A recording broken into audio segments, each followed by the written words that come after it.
Good morning and welcome to SpaceX's live launch coverage of the Space Development Agency's Tranche 1 mission. The Falcon 9 rocket on your screen is currently awaiting liftoff from Space Launch Complex 4 East, has started. or Slick 4E, at Vandenberg Space Force Base in California, just about 4 minutes from now. Hello everyone, my name is Tucker Spencer Wallace, and I'm a Mission Integration Engineer here at SpaceX. The Tranche 1 space vehicles launching today will serve a part of the Space Development Agency's Proliferated Warfighter Space Architecture, a new layered network of satellites in low Earth orbit. Both the range and vehicle are currently green, and we are on track for an on-time liftoff at 7:12 a.m. Pacific Time. Weather continues to look good for today's launch out of California, with a 0% possibility of violation. If needed, a backup opportunity is available tomorrow, starting at 7:04 a.m. Pacific Time. As a note, we will not be showing any Stage 2 or payload deployment views at the request of our customer.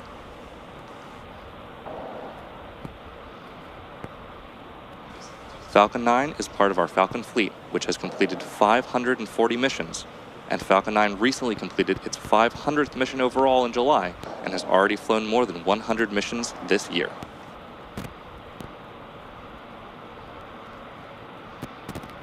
This past weekend, Falcon 9 completed its 500th landing overall.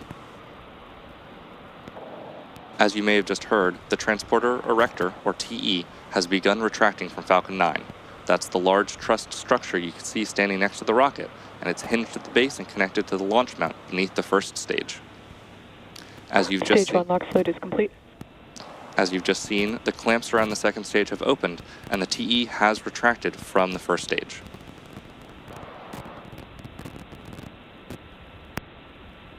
You may also hear it called the Strongback, which is the same structure, just a different name.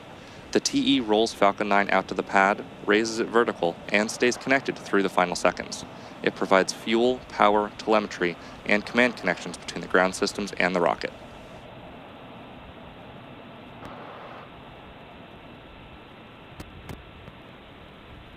At T-minus 60 seconds, Falcon 9 will be in startup. This means the rocket's autonomous internal flight computers have taken over the launch countdown. Just inside of T-minus 2 seconds, we will light the M1D engines for liftoff. The payload continues to be healthy, and the Falcon 9 team is tracking no issues on the rocket. With the weather still looking green and the range ready to support our T0 of 7:12 a.m. Pacific Time. And with that, we're going to proceed into the final moments before liftoff. Stage 2 LOX load is complete. And with that, the liquid oxygen for the second stage is now fully loaded, completing propellant load for the upper stage. You've probably noticed white clouds venting from the rocket at this point. That isn't smoke, it's actually condensation. And as the liquid oxygen warms slightly inside of those tanks, some of it boils off, which is then vented to manage pressure. Ground gas closeouts. We just heard the call out that gas closeout has started, and that refers to venting and closing out gaseous systems, such as topping off tanks and sealing vents to maintain pressure.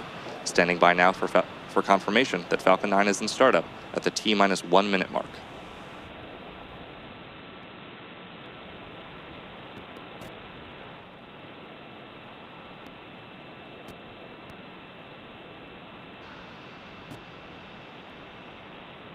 Falcon 9 is in startup. As you just heard, the Falcon 9 is in startup, which means that at this point, the autonomous flight computers have taken over the launch countdown, and stages 1 and 2 are pressurizing for launch. This is the mission director. Go for launch. And there you just heard the mission director give the final go, so let's sit back and listen to the final countdown.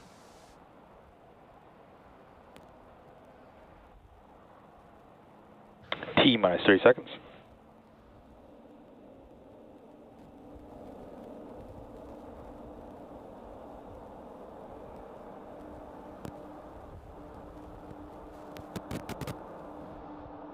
T-minus 15 seconds. T-minus 10, 9, 8, 7, 6, 5, 4, 3, 2, 1. Ignition. And liftoff of Falcon 9. Go SpaceX, go SDA.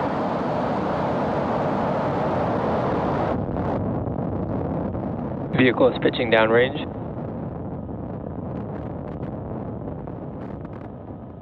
M1D chamber pressure nominal.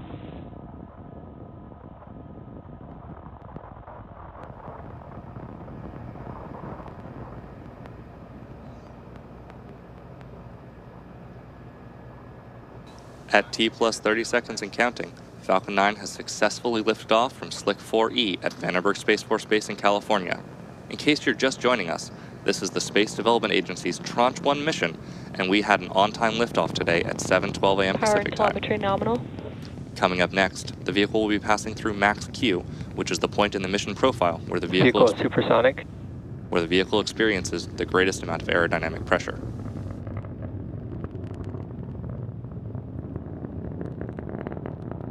Max Q. Falcon 9 has now passed through the period of max Q, when the vehicle experiences the greatest amount of aerodynamic stress. Coming up next, we'll have several events happening in quick succession, starting with MECO, followed by Stage Step, and SES-1. Main engine cutoff, or MECO, is where all 9 Merlin 1D engines will shut down to slow the vehicle down in preparation for stage separation, which is where the first stage separates from the second stage. Following this, the MVAC engine on the second stage will light, which is called out as SES-1, or Second Engine Start 1. This engine burn, lasting several minutes, will propel the second stage and the payload to orbit. In addition to these major events, the fairing halves will separate about 30 seconds after SES-1. As a reminder, we will not have any Falcon 9 second stage or payload views at the request of our customer.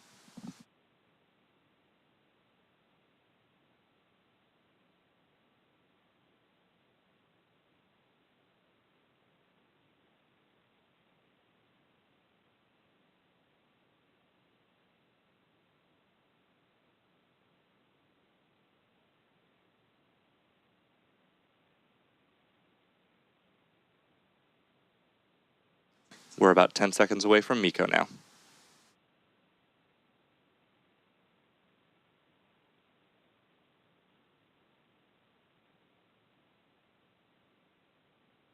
Main engine cut off. Stage separation confirmed.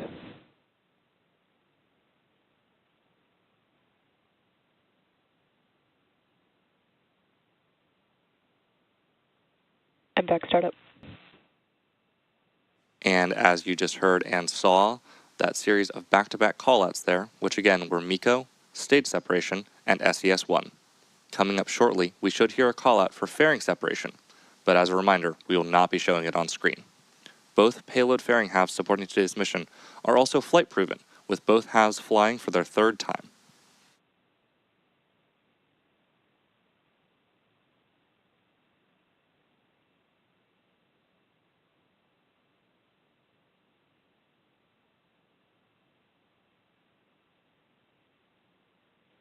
Fairing separation confirmed.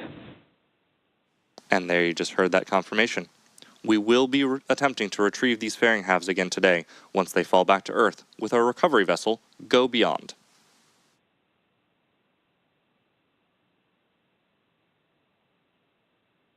We are currently at 3 minutes and 48 seconds into today's mission.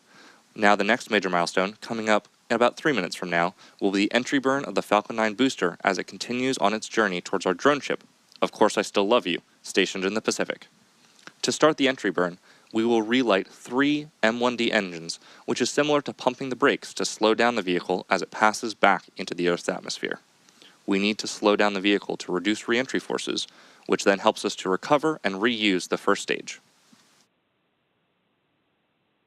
Now let's talk a little bit about the payload, even though we can't show it to you today. As an integral part of the U.S. Space Force, the SDA is launching the Proliferated Warfighter Space Architecture into low Earth orbit to enhance warfighting responsiveness, resilience, and survivability. SDA is delivering next-generation capability to the Joint Warfighter in support of terrestrial missions through development, fielding, and operation of this network. SDA's mesh network of optically connected satellites is primarily focused on tactical data delivery to the warfighter at the edge, tracking and targeting advanced missile threats, and beyond line-of-sight targeting for time-sensitive or mobile targets. The Tranche 1 launch today is delivering into orbit 21 data transport satellites provided by York Space Systems for the data transport layer of the Proliferated Warfighter Space Architecture. These 21 satellites form the first of 10 satellite planes that make up the first tranche of warfighter capability in the SDA's Proliferated Warfare Space Architecture. Coming up in just a few seconds, we'll be working towards the entry burn.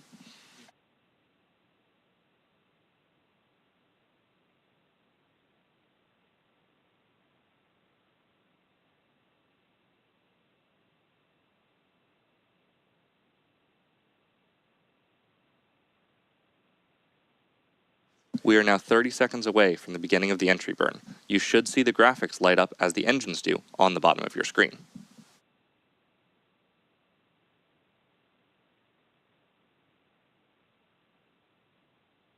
As I was mentioning earlier, each space vehicle on this launch is configured with 4 optical communication terminals for satellite-to-satellite and satellite-to-ground laser communications, and 2 mission data communication payloads for Link 16 and Ka-band radio frequency receive and transmit capabilities. Stage 1 entry burn startup. Stage 1 FTS has safed. And there's that call out for the entry burn startup of the Falcon 9 first stage. This burn is set to last about 26 seconds, and again, is slowing down the vehicle in preparation for its final burn and landing.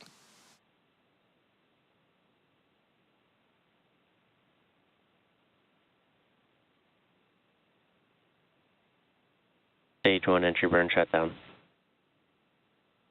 And there's the call out for entry burn shutdown, the completion of the Falcon 9 first stage entry burn. Coming up next will be the first stage landing burn, which will start a little over a minute from now.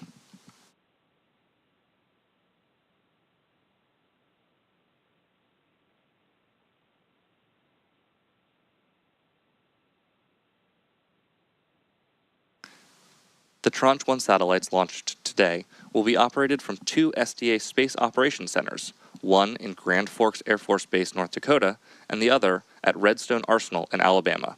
These will also be supported by a global network of ground entry points.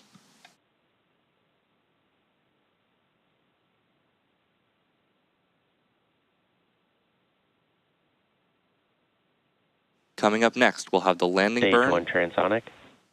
of the first stage. The landing burn is the final burn of the Falcon 9 booster used to reduce the remaining speed of the vehicle for a gentle and precise landing on our drone ship. Of course, I still love you. Stage 2 terminal guidance. We should hear that call out for the first stage landing burn moments from now.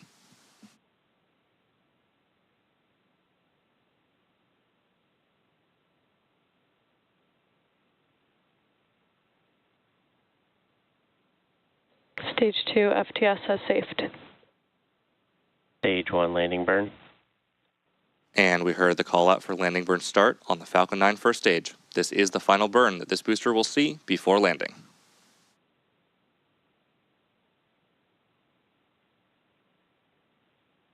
And back shutdown. Stage 1 landing leg deploy.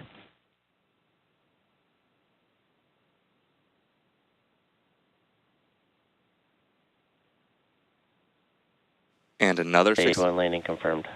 And another successful landing of our Falcon 9 rocket, the 6th launch and landing for this first stage. As a reminder, we will not be showing any Stage 2 or deployment views at the request of our Nominal customer. orbit insertion. As you just heard, a good call out there for Stage 2's nominal orbit insertion. And with that, and the successful landing of our Falcon 9 booster, we will be bringing our webcast to a close. We'd like to thank the Space Development Agency for entrusting us with today's mission, and we'd also like to thank the Range and the FAA for their support. If you're interested in more launch coverage, for the most up-to-date information. When you're there, check out our new departure board, featuring our upcoming launches with details such as mission name, launch and landing site, and liftoff time. Thanks again for tuning in, and we'll see you again soon.